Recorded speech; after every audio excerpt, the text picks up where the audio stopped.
Hey, hello everybody. This is Dr. Hatem Hussein.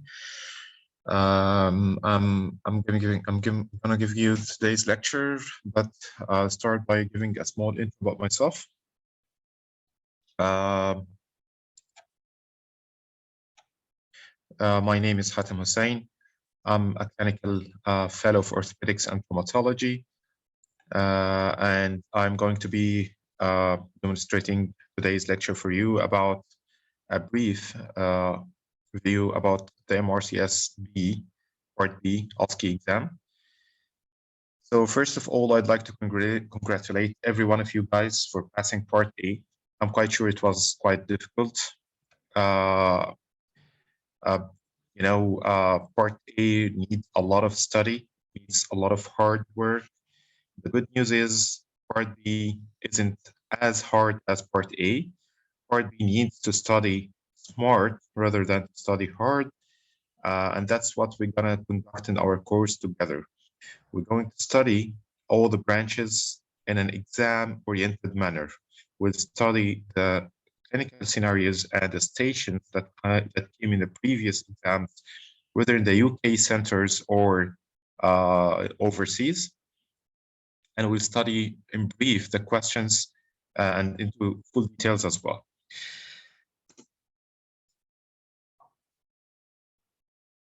So after passing Part A, as I told you, you need to know how to study smart rather than study hard.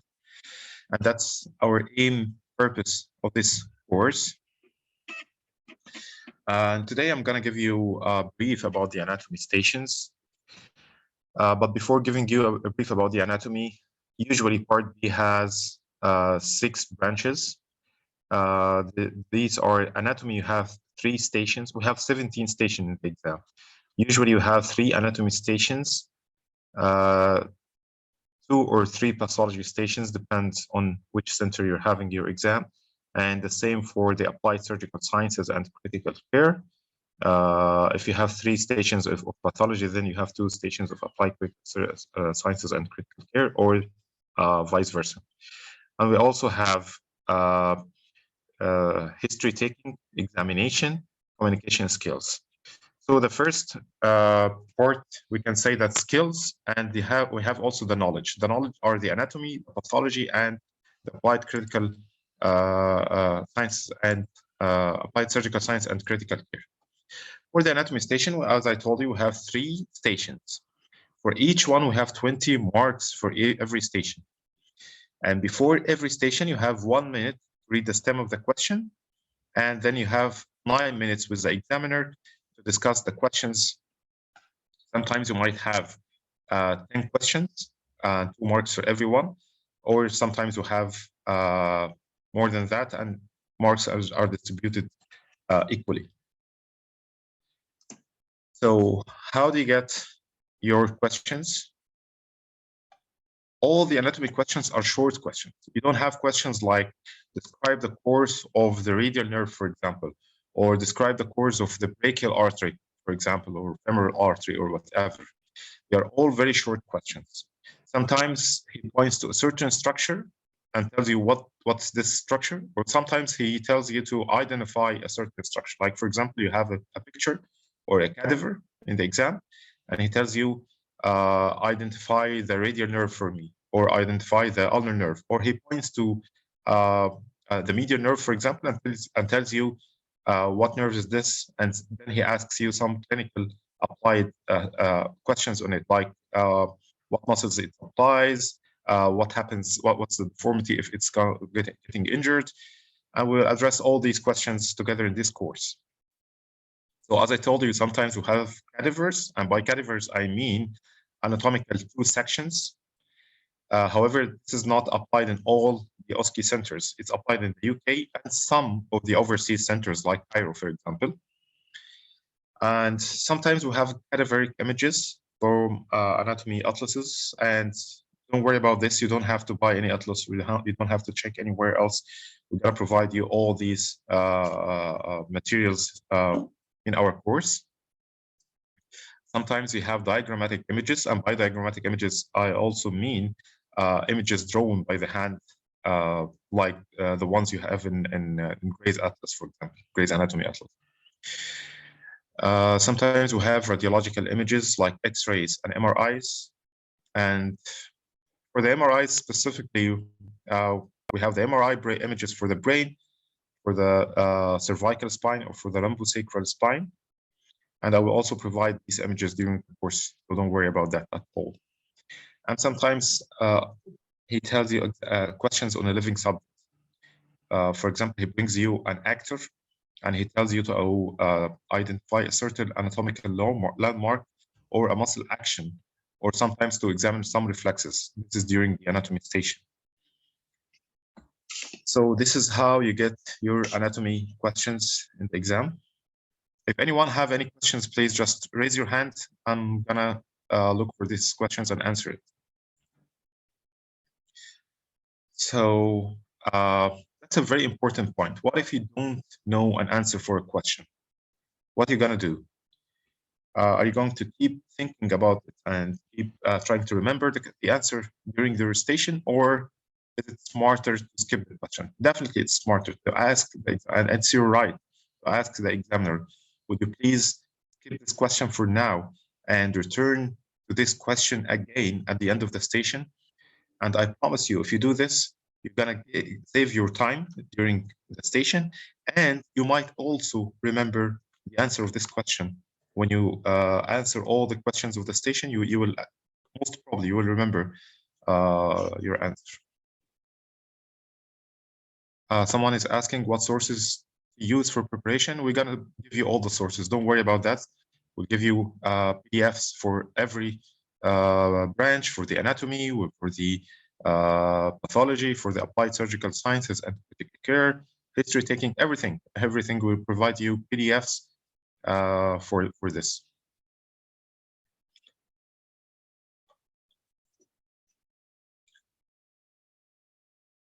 Okay, so regarding the anatomy lectures, we have 3 branches: the spine and limbs.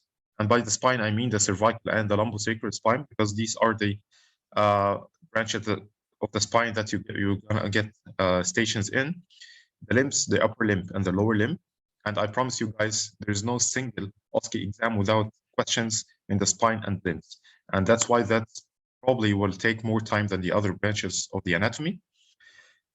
The trunk and thorax as well. You might have a station of the trunk and thorax. And the head and neck is also very important. And sometimes you have questions crossing from one branch to the other. Like, for example, he might ask you a question of the lower limb, then he jumps into the trunk, or vice versa. Or some questions about the head and neck anatomy, then he asks you some questions into the thorax. So you have to understand the anatomy very well. And the good thing is the anatomy might be having a lot of information to memorize, but if you study the anatomy well, I promise you guys, you will not miss a single answer in this station. So these are easy gain questions. They are easy win. So we start this lecture by the spine anatomy. As I told you, it's cervical spine and the lumbar spine. Before starting, if anyone has any questions, just raise your hand, please, and ask directly. Okay. The cervical spine. The first thing in the cervical spine lecture is we have 2 pictures. We have the first picture, this one, that's an open mouth view, and that's an obsolete view, by the way, but you might have this question in the exam, this image in your exam, and he will ask you to identify some landmarks. So together, I'll tell you one by one. The first one, is this thin shadow here. This is the arch of the atlas, and by the atlas, I mean the first cervical vertebrae, the C1. Okay, and this is the arch. Okay, and beside here, number 5 here, and the same here, this is the body of the atlas. This is the body. Okay, so we have this is the body, number 5, and here is the arch. Okay, and we have this structure coming from below, from C2, and process upward, going upward. What's this, guys? This is the odontoid process. It's very important, but sometimes it gets fractured. So this is the odontoid process. And the picture that you will have in your exam most probably will be a fracture of the odontoid process. This one, I will explain it later. So what's this one?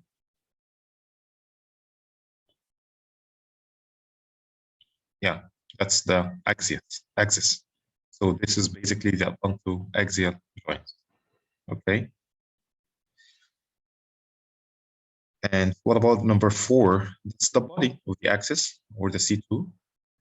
And C3 is the bifid spinous process here, the bifid spinous process. Okay. And as I told you, 5 is the lateral mass of the atlas. And here's the inferior articular process of the atlas. This is the inferior articular process of the atlas. Consequently, here is, or number 7 here, this is the superior articular process of the axis. So we have between them the atlantoaxial joint, as I told you earlier. And here are the lateral mass of the atlas. That's the arch of the atlas. That's the bifid spinous process. And that's the body of the axis. And from the axis, we have an upward projection. This is the odontoid process. This is the same picture, but we have some different point that we have a fracture line here. I'll try to. We have a fracture line here in the odontoid process. So he will ask you in your exam, what do you see in this image? So you will tell him that you're seeing a fracture of the odontoid process. And then he will ask you what other abnormal signs in this X-ray other than the fracture. As long as there's a fracture, there will be abnormal alignment. And by abnormal alignment, I mean that the distance between the odontoid process and the lateral mass will not going to be equal on both sides because of the fracture. And there's also here, you can see a soft tissue edema due to the fracture. So you'll tell him, I can see a prevertebral soft tissue edema due to the fracture, and also an abnormal alignment as the distance between the odontoid process and the lateral masses are not equal on both sides.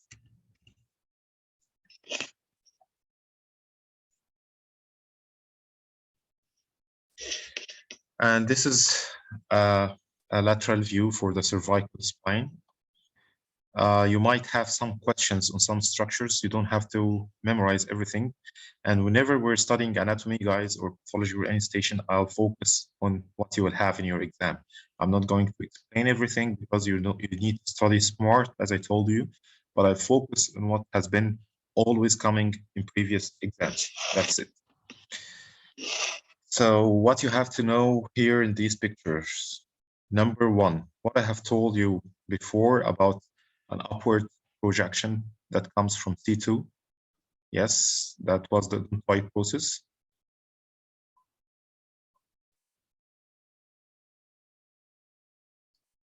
Here is it. And that's the dents, okay? The anterior arch of the atlas. And number 2 is the dent. Here, okay?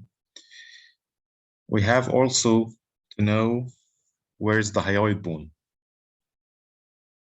The hyoid bone is number 4, it lies here. Okay. And as I told you about the hyoid bone, I need also to tell you about the longest cervical vertebrae, this one. It's very prominent and you can feel it on the back of your neck.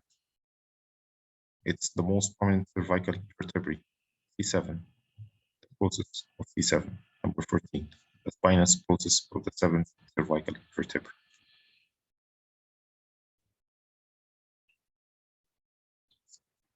You don't need to know any more details about these pictures. Okay. So maybe you have this as a real vertebrae, as a real body in your exam, or maybe you have some pictures like that. Either ways, you have to understand it very well. Basically, this is C1. This is the first cervical vertebrae, or this is the atlas. They're all the same. And we have two pictures. The first one is from the above, and the second one is from the below. So how do you know that this is the atlas? How do you know that? So the atlas has some important features that identifies it and makes it different from any other cervical vertebrae. Okay, so we have superior articular facets, these ones. The superior articular facet, it's a kidney shaped, as you can see, and it's concave. You find it concave surface, and it's kidney shaped. That's the superior articular facet. And you have the inferior articular facets the other way here, because I told you this is from below. You see, it's circular and it's flat. It's not concave like this. It's circular and flat. Okay, and you have the arch, the anterior arch. As you see, it's straight and it's short. Then it's more shorter than the posterior one. As you can see, that's the posterior and that's the anterior. Okay.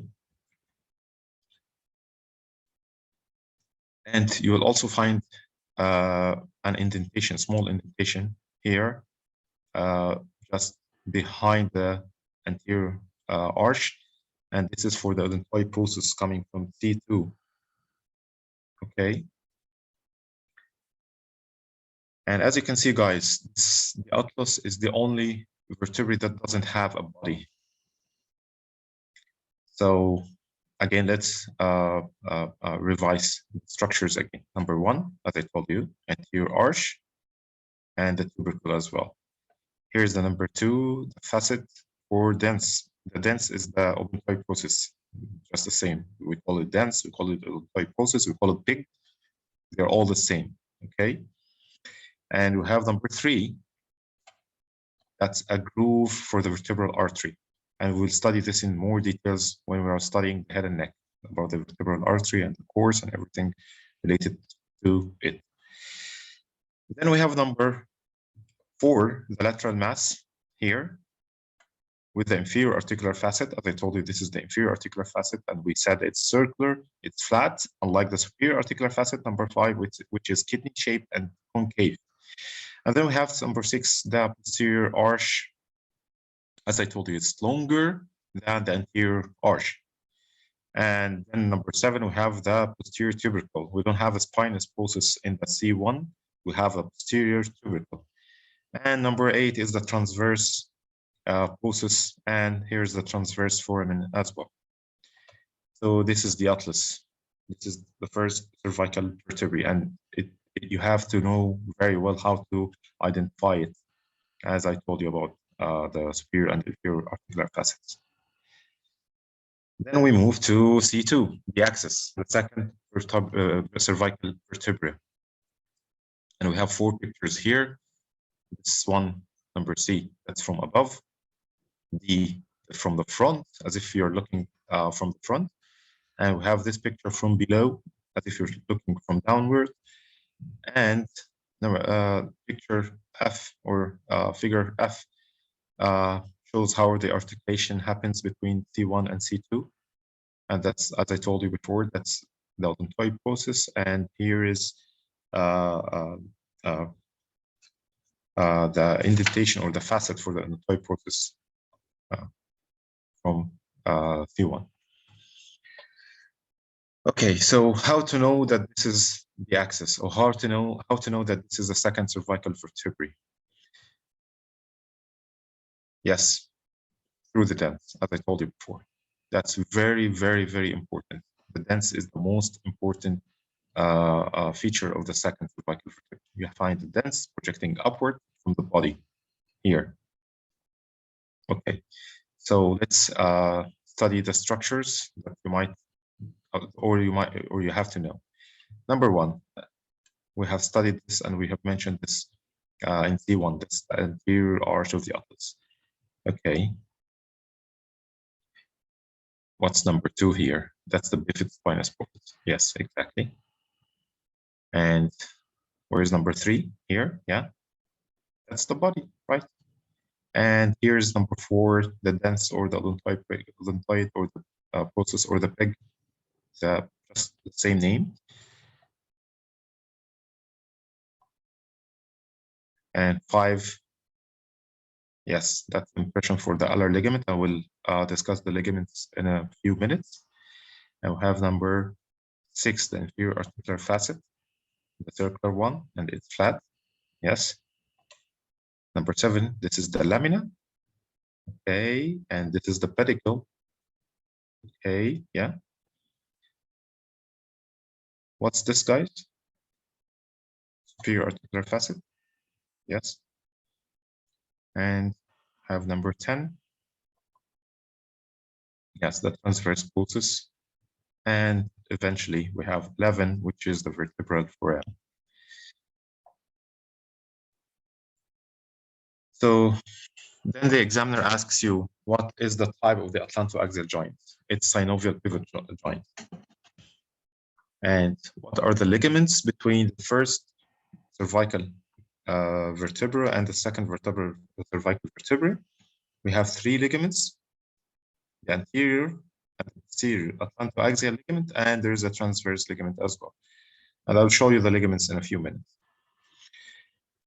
Then the examiner might ask you, what's the first spinous process to be felt?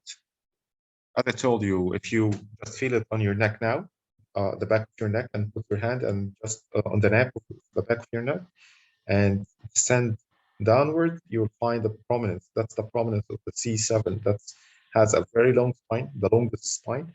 And he might ask you as well to demonstrate it on an active, on a living subject, or maybe on yourself. So why don't we feel the other spinous processes? Because they are short, they are bifid, and they are attached also to the nuchal ligament. And here are the ligaments that are attached to the oncoid process. You don't have to understand these pictures, or I mean, you have to understand the pictures for sure, but I mean, you don't have to memorize it. It's only for demonstration. We have the ulnar ligament. Here's the ulnar one, the ulnar ligament. Okay.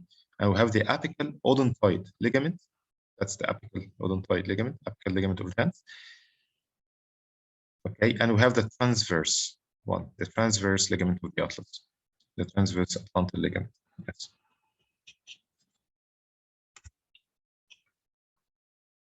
Also, what are the atypical cervical vertebrae, and what are their atypical features? As I told you, we have C1 and C2, and they have their own features. That's how we identify them in the exam. And also the C7, which has very long spinous process and consequently a smaller transversus foramen. C1, as I told you, it doesn't have a body, it doesn't have a spine. C2, which is the axis, it has the odontoid process and it has a very thick spine. And the C7.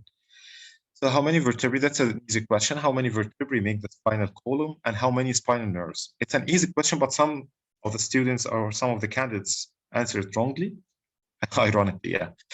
So we have 7 cervical vertebrae, but we have 8 spinal nerve, 8 cervical nerves, and we have 12 thoracic, 5 lumbar, 5 sacral, and 3 fused coccygeal.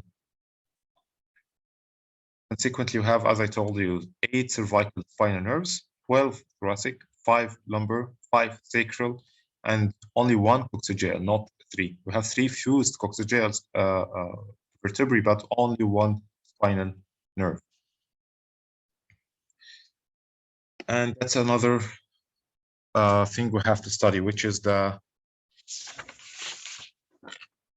lumbar vertebrae. We have L1, L2, L3, L4, L5, as you see here. And that's how the body looks like from the superior view, and how it looks from the posterior view, and how it looks from the side view. Okay, that's the spinous process, that's the lamina. Okay, and here's the pedicle on both sides. Between it, there's the vertebral foramen, and we have a huge body, as you can see. And that's the spinous process. And we have also an accessory process. You can see it from the posterior view here. That's the accessory process. Between the spinous process and the transverse process, there's a small ridge. That's the accessory process. And we have the inferior articular processes, and we have the superior articular processes. You can see the superior one from the superior view, but the inferior articular processes, we see it from the posterior view. And that's from the lateral view or from the side view. That's the intervertebral foramen, and that's the intervertebral disc space. Okay, don't confuse between them. That's the transverse foramen, and that's the superior articular process. And then look here, that's the inferior articular process, and that's the spinal process. Okay.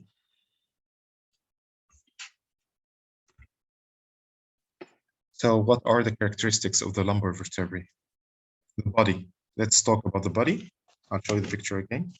Hold on. Okay. As I told you, that's the body. The body is massive, it's big, it's kidney shaped, as you can see when you put when it's viewed from superior view or from the upper cross section here. And it's larger and heavier than other vertebral vertebral bodies. And look at the vertebral foramen. It's triangular in shape. It's larger in the thoracic vertebrae, by the way, and it's smaller in the cervical vertebrae. Okay, we have the transverse process here. Look, it's long, and it has the accessory process here on the posterior surface of each one. That's accessory. That's the accessory. And the spinous process, it's short, not like or unlike the cervical one, the T7 one. It's short and it's tardy.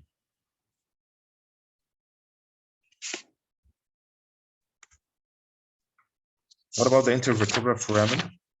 That's a very common question, and you have to study it by heart. This is the intervertebral foramen. Here it is. He might show you this picture and tells you what's the name of this foramen. So you tell him the intervertebral foramen. Then he'll ask you what are the contents of the intervertebral foramen. You have to study this very well. What do you have in the intervertebral foramen, guys? You have the root for each spinal nerve. You have the dorsal root ganglion. You have the spinal artery, and you have the communicating veins between the internal and external plexuses. We also have the recurrent meningeal nerves, and we have some ligaments, the transforaminal ligaments. So again, we have nerve roots, okay, and we have the dorsal root ganglion. Then we have we have the recurrent meningeal nerves. So there are three neurological structures, which are the nerve roots, the dorsal root ganglion, and the recurrent meningeal nerves. Then we have the spinal artery and the communicating veins. These are the vessels. And lastly, we have the transforaminal ligaments.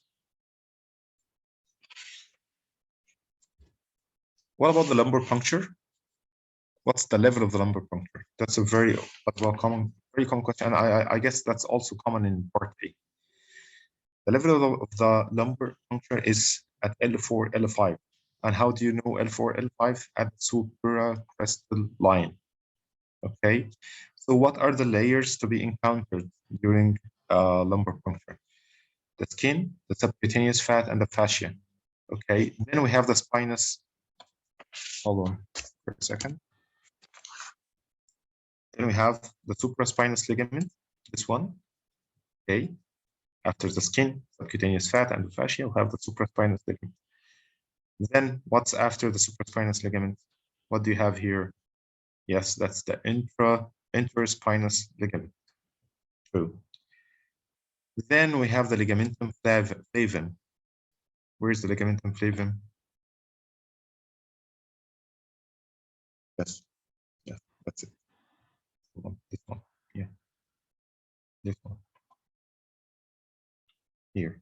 So yes, that's the supraspinous ligament, this one, then the interspinous ligament, then the ligamentum flavum here. Then you are in the epidural space. You have the dura, the arachnoid, and eventually the CSF when you are after you're passing the epidural space. So again, you have the skin, subcutaneous tissue, and the fascia, then the supraspinous ligament, interspinous, supraspinous ligament, interspinous ligament, ligamentum flava. Then you're into the epidural space, the dura, the arachnoid, and the CSF. What about the intervertebral disc anatomy?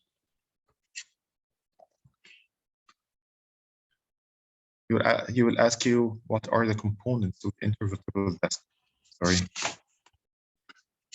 We have the internal nucleus pulposus. It's the internal nucleus pulposus, and it's surrounded by a fibrocartilaginous annulus fibrosus. So the nucleus pulposus, internal one, surrounded by the fibrocartilaginous annulus fibrosus. What's the name given to the degenerative changes in the disc? Spondylosis. That's a common question and very easy answer, just one word. That's spondylosis. And what's the type of the intervertebral joint? What's the type of this joint? Yeah, basically it's secondary cartilaginous joint. Yeah, that's an easy one. And what are the movements of the lumbar vertebrae? What are the movements of your lumbar spine? Yeah, flexion, basically extension, and we have lateral flexion on both sides. And at what level does the spinal cord terminate? In the newborn and at what level in the adults? Yeah, at the newborn, it terminates at L3. For the adults, it's at L1, L2. So what are the contents of the spinal canal after L2? It's the filum terminal and the coda equina. Any questions, guys? Any questions? Okay. No questions. Okay. These are the paravertebral venous plexuses as well. Yeah, you're gonna have this many times asked in your exams as well. Yeah. So what are the location of the paravertebral venous plexus? We have the anterior and posterior external and anterior and posterior internal. Okay. This one. Which one is this? This external, right? So this is anterior external. Okay, anterior external vertebral venous plexus. So where is the posterior external one? Yeah, this one is posterior and it's external. And what about the internal? This must be the internal ones, right? So we also have anterior, which is this one, anterior internal, and that's the posterior internal. So basically the anterior external, it's around external, anterior external body of the vertebral bodies, yeah. And the posterior external, it's around the vertebral process, okay? And the internal ones, the anterior internal, it's running along the length of the vertebral canal anterior to the dura, while the posterior internal runs along the body, along the vertebral canal, but posterior to the dura. Is it clear? Okay. And here, sometimes he asks you about the tumor that sends the mets to the spine. It's important also to remember the percentages. I know it's a bit tough, but at least you have to be around these percentages. The lung, most commonly, tumor that send mets to the spine, the lung, then the breast, then lymphoma and melanoma. Also the GI tract, tumors from the upper or the lower GI tract in the spine. The prostate sends to the spine at 8%. And other tumors, including myeloma. as well.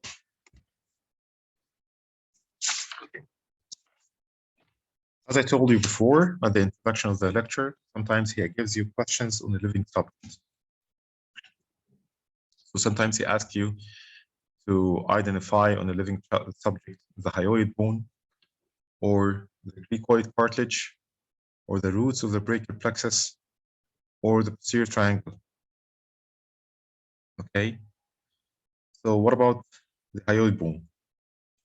You asked your patient or your actor to look upward, and then you descend from the chin to finger breadth. You'll find the structure. Okay. Here he's looking upward. That's the chin. 2 finger breadth downward. This is the hyoid bone. Okay, just feel it in yourself.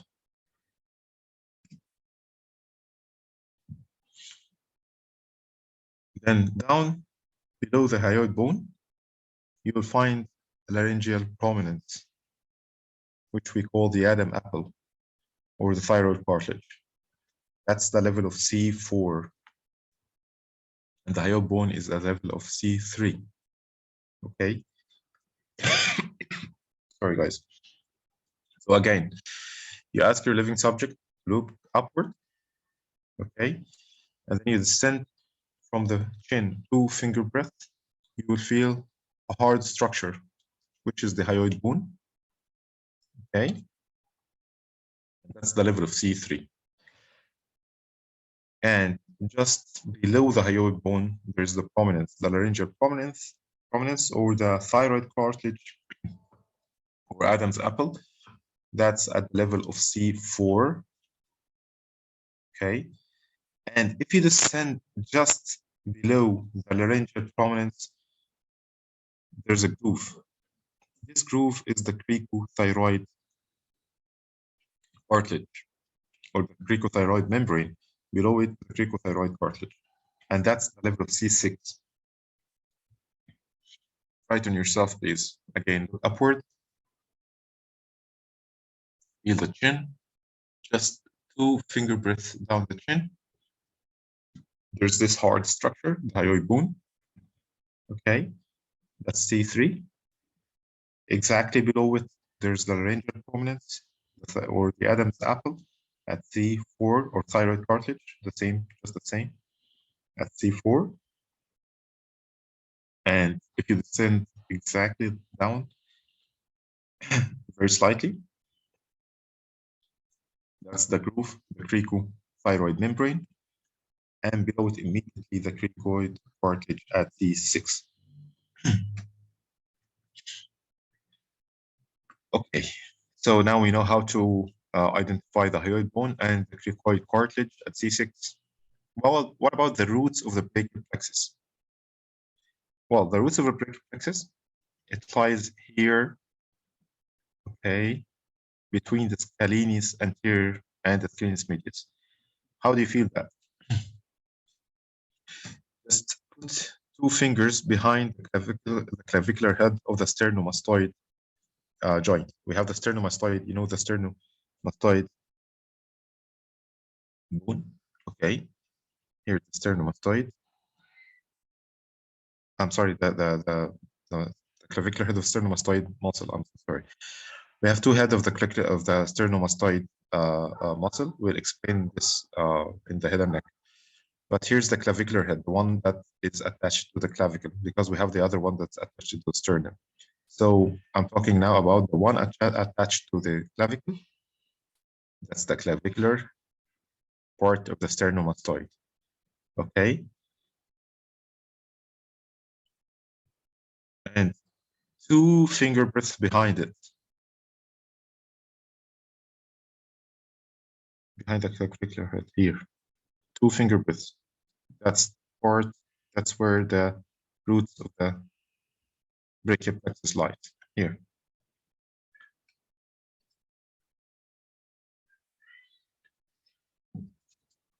Another question frequently asked in your exam: what are the structures we find at C6?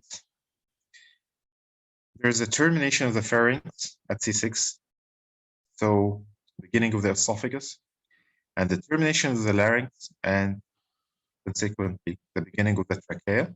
So we have two structures that terminate, the pharynx and the larynx, and two structures that begins, that are the esophagus and the trachea. And there's also the vertebral artery enters the foramen transversium at the level of T6. It crosses and enters the foramen transversium at C6. And there's the intermediate tendon of the omohyoid crossing the carotid sheath. You will see these structures in the head and neck anatomy stations. And there's also the middle thyroid vein coming from the thyroid, emerging from the thyroid gland. And there's the inferior thyroid artery entering the thyroid gland. So there are two structures related to the thyroid gland, one emerging from it, and one entering it. What's emerging from it? Yeah, the thyroid vein, the middle thyroid vein. And what's entering the thyroid gland? The inferior thyroid artery. Okay, so again, we have the termination of the pharynx and beginning of esophagus. We have the termination of the larynx and beginning of the trachea. We have the vertebral artery entering the foramen transversium. Okay, and we have the intermediate tendon of the omohyoid muscle crossing the carotid sheath.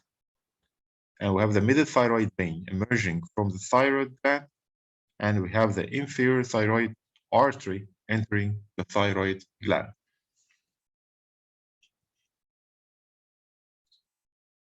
After, that's everything you have to know about the lumbar and the cervical anatomy class. As you see, it's easy.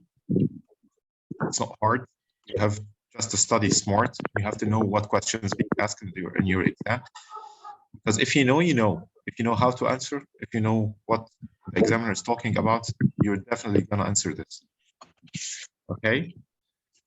Anyone have any questions, guys? No questions. Okay. So that's the cervical, it's the lumbar. In the next lecture, I will explain the upper limb anatomy. I think this is enough for today. So we have to know just an introduction for the course, warm up for how to study, because the upper limb is going to be a tough lecture. You have to study very well this the cervical and the lumbar before studying the upper limb. The next lecture, I'll revise again what we have explained in very brief manner, just in 10 minutes. So you would be just like saying the information with me. And then I will try to finish as much as possible in the upper limb. Maybe you can finish the upper limb in 1.5 lecture, or maybe one long lecture. And the lower limb might also take 1.5 lecture. The anatomy of where, can you please guide where to prepare anatomy from? As I told you guys, you don't need any sources. We will provide all the sources that you need. Because again and again, part B needs to study smart rather than to study hard. I will never be bored of saying this. You have to know what you're gonna be asked in your exam. And by doing this, you have to study all the previous stations, all the previous exams, whether in the UK or worldwide. It's very similar. It's very to the point. The knowledge part of part B is very easy to be got. It's an easy win. Just stick to the course and what we're gonna explain in the course. You don't need any extra sources, and I promise you're gonna make it. So I was telling about the upper limb. It's gonna take one long lecture probably, and the lower limb as well, maybe 1 or 1.5. The abdomen and thorax, the abdomen and trunk, maybe 1 lecture as well. The head and neck, maybe 1 or 2 maximum lectures. So you are expected to be done with anatomy in probably 2 weeks, 2 to 3 weeks. And the same for pathology, maybe, yeah. And same for applied surgical science and critical care. If you finish these big, huge chapters of the knowledge, we're done with at least 50% of the work needs to be done in your exam. For the clinical skills part, it's not hard one.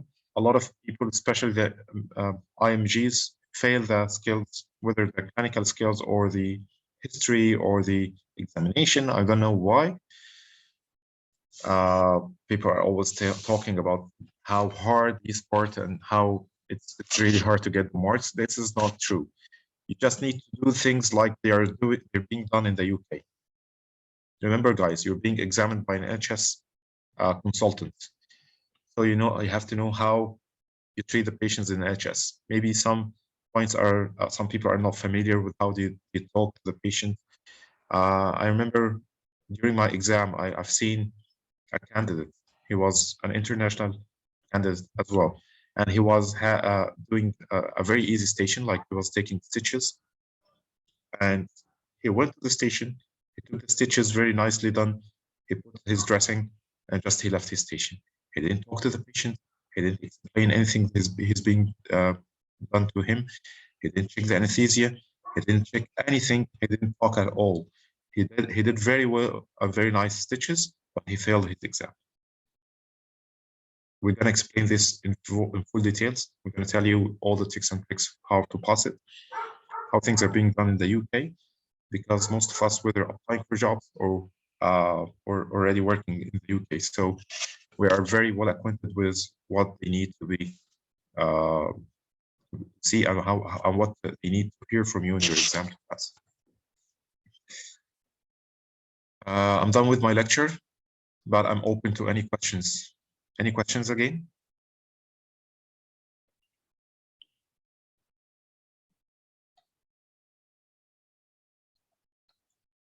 Any questions?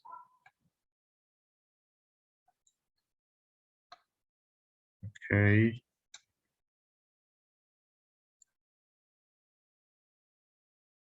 All right.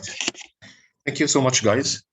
And we'll prepare for the second lecture. Keep following the page for the link and for the exact time for the second lecture. I was so delighted to meet all of you guys. Thank you so much.